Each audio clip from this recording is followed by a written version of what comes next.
All right, we're ready. So differentiating, finding the derivative. The derivative of an equation, if I give you an equation, f of x equals something, okay, it could be 2x plus 5, whatever, f of x equals kind of equation. Some notation, the derivative is going to be written as f with a little dash of x. That little dash means that I have found the derivative. If it is a y equals equation, you can choose how you write it. You can either write it as a y with a little dash, but it is also can be written as dy over dx. That means differentiating y with respect to x is what that is saying when you write it in that fraction form. So most people like to do these lovely little quick ones, but you do need to be familiar with the dy over dx form because you'll often be given that form in questions. All right, so what is the derivative? The derivative is the gradient or the slope of your line, or your curve, whatever it is. Now, we know how to do that for a straight line. If I give you y is equal to mx plus b, you could also write that as f of x equals mx plus b because it would be a function. You can read the gradient straight off that equation. It's the m. It's whatever's in front of that x. So the f dash x of that would just be equal to the m, the gradient. For horizontal lines, the gradient is 0, okay? So any equation where we have y is equal to some constant is what that's saying there, then the gradient is going to be equal to 0 for a horizontal line. But that's just lines, okay? We have looked at a whole bunch of other types of graphs, like it says in here. We have sketched parabolas, cubics, hyperbolas, circles, exponentials, logarithms. So many other types of graphs that are not linear. So we can't put them into the y equals mx plus b form and just read off a gradient. We need to be able to do something else. So what we need to do is find a point on those graphs and you can draw a tangent. Because for those curves, the gradient changes where at different spots along that curve, doesn't it? So wherever we want to find the gradient, we draw a tangent. And we're going to find the gradient using our rise over run today, okay? We're doing it graphically today, and then I'm going to be showing you some other more algebraic techniques as we go through this topic. So there's some other little reminders here, some terminology. A chord is a line that goes from one side of a curve to another, but it ends at the curve. The secant is one that cuts through and continues through the curve, and a tangent is a line that only touches the curve in one little spot, okay?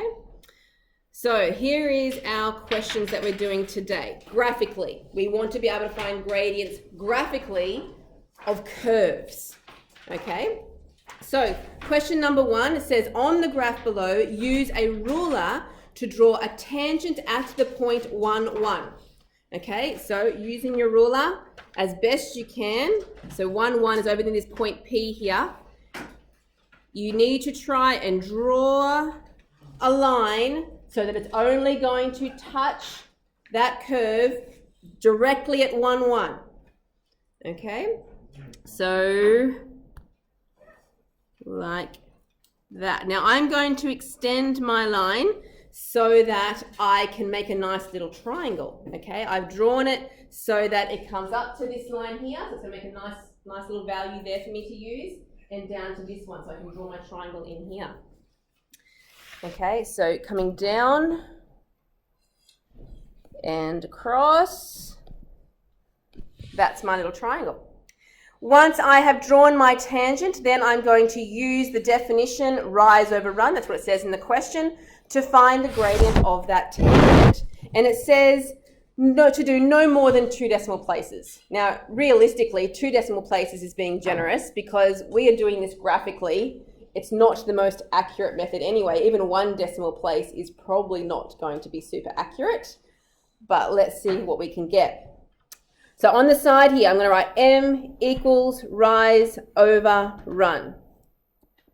Okay, so hopefully your triangle looks like mine. We want to count the rise. So mine looks like that's exactly 1 high. Does yours look the same? Yep, the rise of 1. The run. So you've got, in those the little grids, the little grid lines, you've got 1, 2, 3, 4, 5 little grid lines to make a whole. Yep, and that's half, so 10 for the whole thing. Each one of those little grid lines is a 0.1. Okay, so 0.1, 2, 3, 4, 5. Mine is a 0.5 for the run there. Yes? Is yours the same? Okay, maybe a little bit of difference depending if you've moved your line slightly, but that's how mine looks. So 1 divided by 0.5 means that that has a gradient of 2. Okay, so I've found the gradient of that curve when x is equal to 1. All right, question 2. Here is our second curve. It says a tangent at O, which is 0, 0, has been drawn. Notice that it crosses the curve at the origin. Use the definition of rise over run to find the gradient of the tangent. Okay, so I'm wanting to find the gradient going through that origin using the line that's been drawn there for us. So you want to try and pick some values to use that are going to make easy ones to count. Okay, you want to be able to count your values accurately. So I'm going to go just above that C there. I'm going to come straight down that line. And I'm going to come across. I'm choosing the nice big grid lines to use. Now you're going to the line, not the curve. The curve is very close where my triangle is, but we're using the line to help us get the gradient. Okay, so it's rise over run time. Okay, so do your best. The scale is the same as last time. Each one of those little grid lines is 0.1. So count the rise for me. What do you get? Yeah, 2.2. That's what I got as well. What about the run?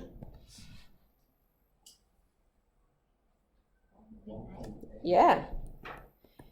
There is an extra bit to this question. That is a negatively sloping gradient. So I do need to put a minus sign in there. So negative 2.2 over 1.8 comes out to be minus 1.22. All right, so good old-fashioned rise over run can find us the gradient if we draw tangents on there. Question 3, this goes a little bit deeper. It says, consider the graph of y equals x squared. Draw tangents to the curve at the points x equals minus 3, x equals minus 2, x equals minus 1, 0, 1, 2, and 3. Find the gradients of each of these tangents. Because what we're going to do is down here, we're going to fill in a table where we're going to be putting the gradient down here. And we're going to draw, looking ahead here, we're going to draw a graph of the gradient on the next page. Okay, so it's going to take a little bit of time. We need to be careful here. I'm going to start at minus 3. Hopefully you can see the lines that are drawn on there. On yours, it'll be easier than up here on the board. So at minus 3, I'm actually going to start right at the dot because there's no nice grid lines going higher than there. So if I come straight down from that dot and I'm looking for a nice little grid line that I can use, how about that one there? Okay, it's possible to make different sized triangles and you'll still get the same gradient as long as you're careful with the way that you count it, but try to pick ones that go nicely through your grid so that you can count your spaces accurately.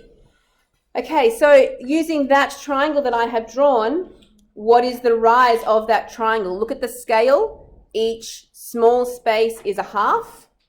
So what do you get for the rise? 1, 2, 3, 4, 5. Oh, actually, wait a sec. I think I can make a nicer triangle. Let's move that down. The next grid line's even nicer.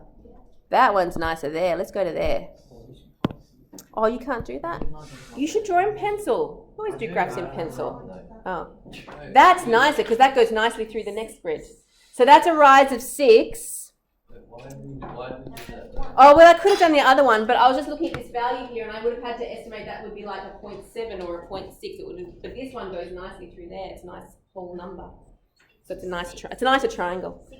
6 over 1 whole space, which is 1, but it's negative. There's a negative slope. So the gradient for that is -6. Okay, you're going to have to draw a few triangles on here. So if you have different colors to use, otherwise it's going to get a little bit confusing. Now we need to go to -2. So this dot here, that's my minus, when x is -2. There is a line going through it.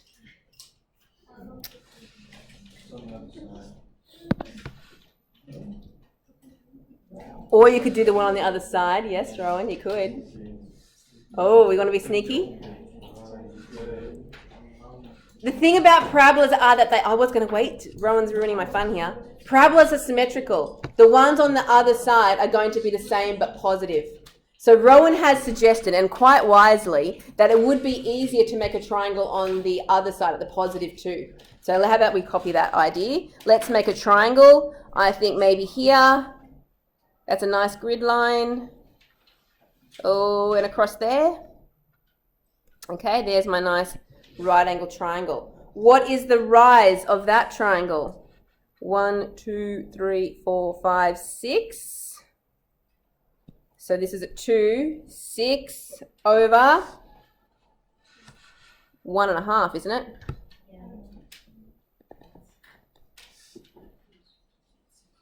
Okay, so what is 6 divided by 1.5? 4. Okay, so the -2 is going to be the same, but negative sloping.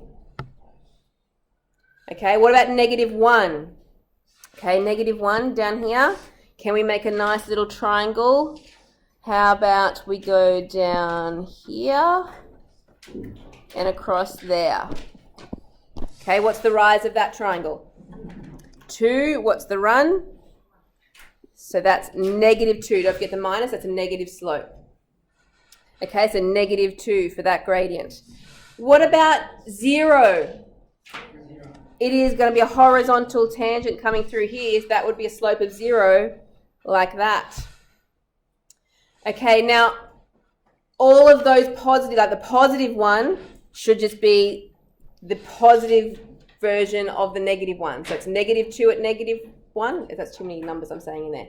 At -1, the gradient was -2. So at +1, it's going to be a +2. It's the same gradient, but just sloping in the opposite direction. And at 3, it's going to become a +6. Okay? So now that we've drawn up that little table, we want to use that to sketch our gradient. Let's see if I can fit it all on the one page here.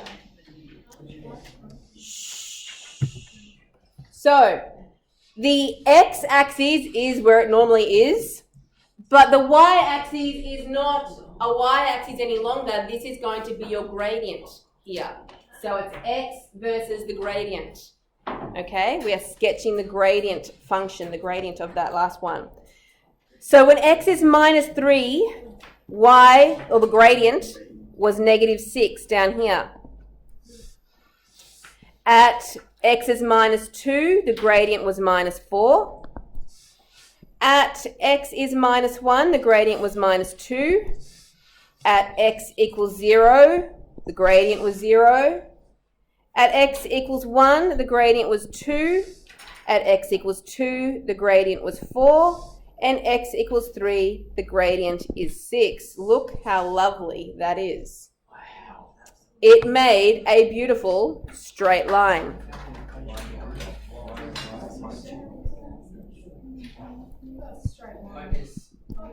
Can you work this out by Yes. times of it? Yep. We'll get to that later. Okay. So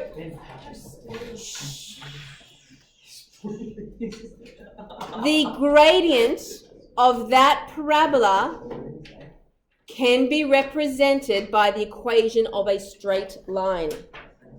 Okay?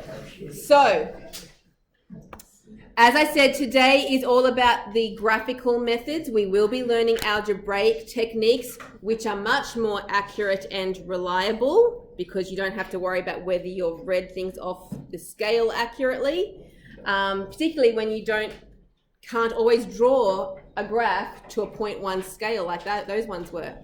So in your exercise today, question 5 and question 6 is you need to rewrite the equations that are in there in gradient form. You need to write them in y equals mx plus b, and you are just reading off what the gradient is. Question 7 and question 8, you will need to, I think question 7 from memory is like this last question that I did. You need to try and draw one nice beautiful graph, and you need to try and then make a table with the gradient so that you can sketch the graph of the gradient.